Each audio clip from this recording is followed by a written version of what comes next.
Panorama group, जो सोचता है वो करता है। एक बार फिर से बड़ी जिम्मेदारी मिली है।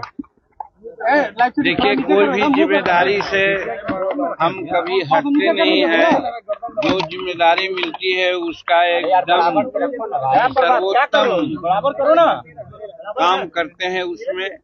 और ये नरेंद्र भाई मोदी जी के प्रति आभार व्यक्त करते हैं। भारत सरकार में हमको केंद्रीय मंत्री में उन्होंने चयन किया और विभाग भी कुछ ऐसा ही मिला है जो गरीबों से संबंधित है, रोजगार से संबंधित है, जिसकी आवश्यकता बिहार में है। कुछ लोग नौकरी के नाम पर लोग को भरमाते हैं कि हम ये नौकरी दिया, वो नौकरी दिया, लेकिन ये जो सूक्ष्म, लघु और मध्यम उद्योग है, इसमें रोजगार देने की बहुत भारी संभावनाएं हैं। और इसीलिए नरेंद्र मोदी जी ने कह करके हमको कहा है कि मैं अपने विजन का विभाग आपको दिया है। और हम समझते हैं कि मेरे लिए भी एक परीक्षा की घड़ी है। हम अपना सर्वोत्तम करने का प्रयास करेंगे। इसमें आप लोगों का भी सहयोग, आम लोगों के सहयोग की आवश्यकता है। और हर तरह से अभी हम कुछ नहीं कहेंगे, जब हम कुछ कर लेंगे तब कहेंगे। आप लोग जानते हैं कि 9 महीना तक बिहार के मुख्यमंत्री रहे हम। मुख्यमंत्री बनने पर हमने कुछ नहीं किया था, कहा था, लेकिन मुख्यमंत्री से पद से जब हटे तो सब लोग समझते हैं कि हम कितना काम किया था।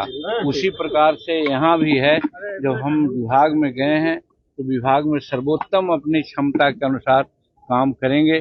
और इस निश्चित है कि नरेंद्र भाई मोदी जी का बहुत बड़ा समर्थन है, सहयोग रहेगा।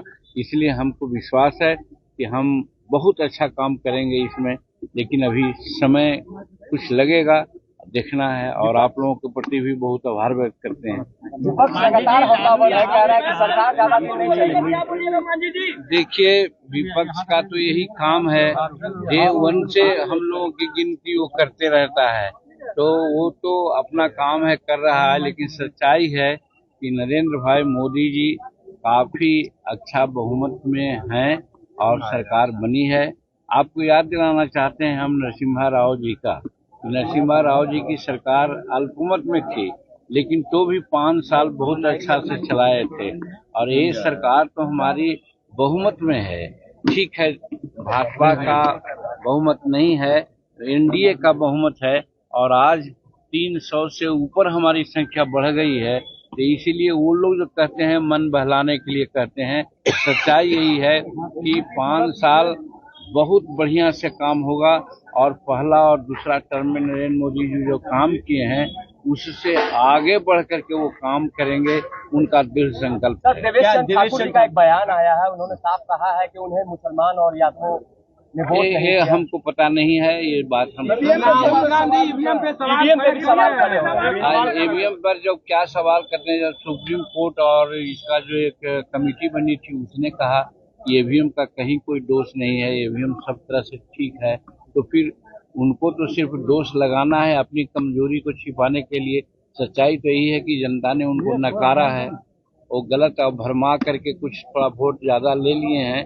लेकिन स्थिति यही है कि सब लोग समझ रहे हैं कि यहाँ न तो आरक्षण पर कोई खतरा है, न कोई संविधान पर खतरा है।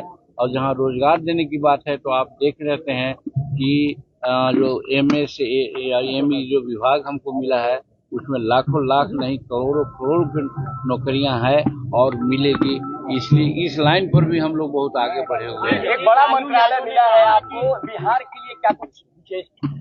अभी मंत्रालय को हम समझ रहे हैं, बैठकें हो रही है, बैठकें का दौर चल रहा है। आगे फिर 20 तारीख को हम खादी बोर्ड का समीक्षा करने वाले हैं, फिर क्वायर बोर्ड का समीक्षा करने वाले हैं। सारे जो विभाग के अंतर्गत सब हैं उसकी समीक्षा कर करके जो फिजिकल स्थिति है उसको भी जानने का प्रयास करेंगे। जहां कमी है वहां पूरी करेंगे। जिन इलाका में कम काम हुए हैं उस इलाका में ज्यादा काम करेंगे। जैसे बिहार में हमें समझ में आता है कि कुछ कम काम हुआ है, बिहार में हम अपने विभाग का जितना भी प्रोजेक्ट है इसके जो जनसंख्या है उसके आलोक में इसको पूरा हम देंगे, सहभागिता देंगे। लगातार हमलावर है और कह रहा है कि बिहार को चुनना मिला है। अब वो कहेंगे, उनका कहना है, वो छोड़िए, अब हो गई बात। अपराध पर